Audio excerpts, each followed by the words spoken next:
स्वागत करतो। आता पाहूयात बातम्या विस्तारानं। सिक्कीमचं सेंद्रिय आणि नैसर्गिक शेतीचं मॉडेल संपूर्ण देशासाठी प्रेरणादायी असल्याचं पंतप्रधान नरेंद्र मोदी यांनी म्हटलंय। सिक्कीमच्या 50व्या स्थापना दिनाच्या समारोप समारंभात ते आज बोलत होते। यावेळी पंतप्रधानांनी सुमारे 4000 कोटी रुपयांच्या विविध विकास प्रकल्पांचं उद्घाटन आणि भूमिपूजन केलं। या प्रकल्पांमध्ये पायाभूत सुविधा, आरोग्य सेवा, शिक्षण, दळणवळण, ऊर्जा, नागरी विकास, पर्यटन, पर्यावरण आणि कृषी क्षेत्राचा समावेश आहे। सिक्कीम म्हणजे पूर्वेकडचा स्वर्ग असल्याचे गौरवोद्गार पंतप्रधानांनी काढले। सिक्कीमची जनता निसर्गाची ब्रँड अँबॅसेडर असून पर्यटकांनी सिक्कीममधलं ऑर्किडेरियम आवर्जून पाहावं असं सांगून सिक्कीमला अवश्य भेट देण्याचं आवाहन त्यांनी केलं। स्वच्छ हवेबरोबरच सिक्कीममधले रस्तेही तितके स्वच्छ असल्याचा त्यांनी उल्लेख केला। क्रीडा क्षेत्रातही सिक्कीमसाठी अपार संधी असल्याचं सांगून तिथल्या युवकांनी मोठमोठ्या क्रीडा स्पर्धांमध्ये आपल्या क्षमता आणि प्रतिभेचं दर्शन घडवलं आहे। सिक्कीमच्या पायाभूत सुविधा आणि कनेक्टिव्हिटीवर सरकारनं लक्ष केंद्रित केलं असून प्रत्येक गावापर्यंत रस्ते पोहोचवण्याचं काम वेगानं सुरू आहे असं पंतप्रधानांनी सांगितलं। यावेळी सादर करण्यात आलेल्या सांस्कृतिक कार्यक्रमात एक भारत श्रेष्ठ भारतची अनुभूती आल्याचंही ते म्हणाले।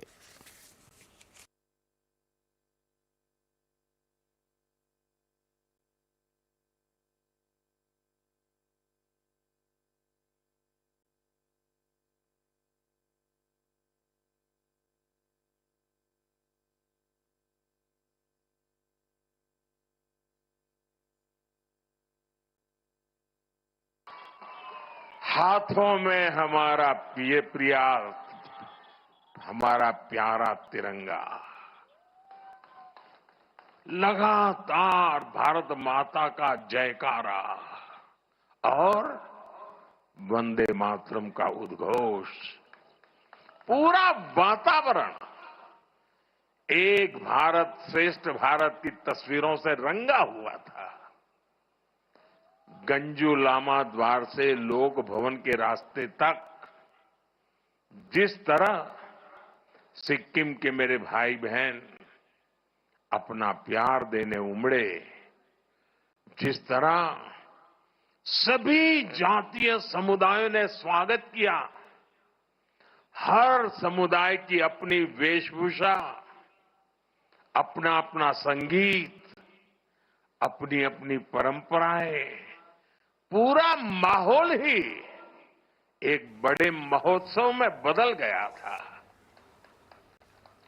ये दृश्य ऐसा था जैसे प्रकृति की गोद में अलग अलग रंग खिले हो। स्थापना दिन समारोप समारंभाच्या निमित्तानं झालेल्या सांस्कृतिक कार्यक्रमानं उपस्थितांची मनं जिंकली।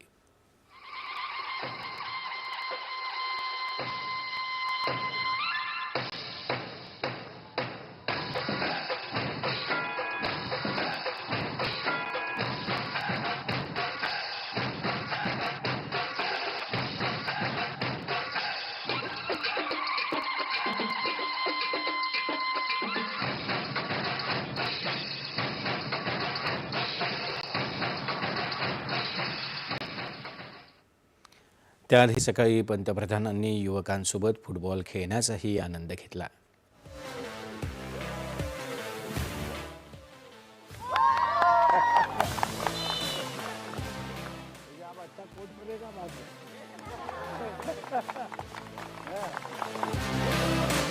खेलने के लिए सिर्फ प्रैक्टिस करने से बात नहीं बनती, मैचेज होनी चाहिए, तब जाकर के सीखते जुनून पैदा होता है। हमें आने वाले दिनों में इसको पॉपुलर करना है। आपको मालूम है ना, भारत ओलंपिक के लिए प्रयास कर रहा है, तो तब तक आप खिलाड़ी पक्के बन जाएंगे। तो आपको अभी से सोचना चाहिए कि हम ऐसे तैयार हो जाएंगे कि हम भी ओलंपिक खेल लें।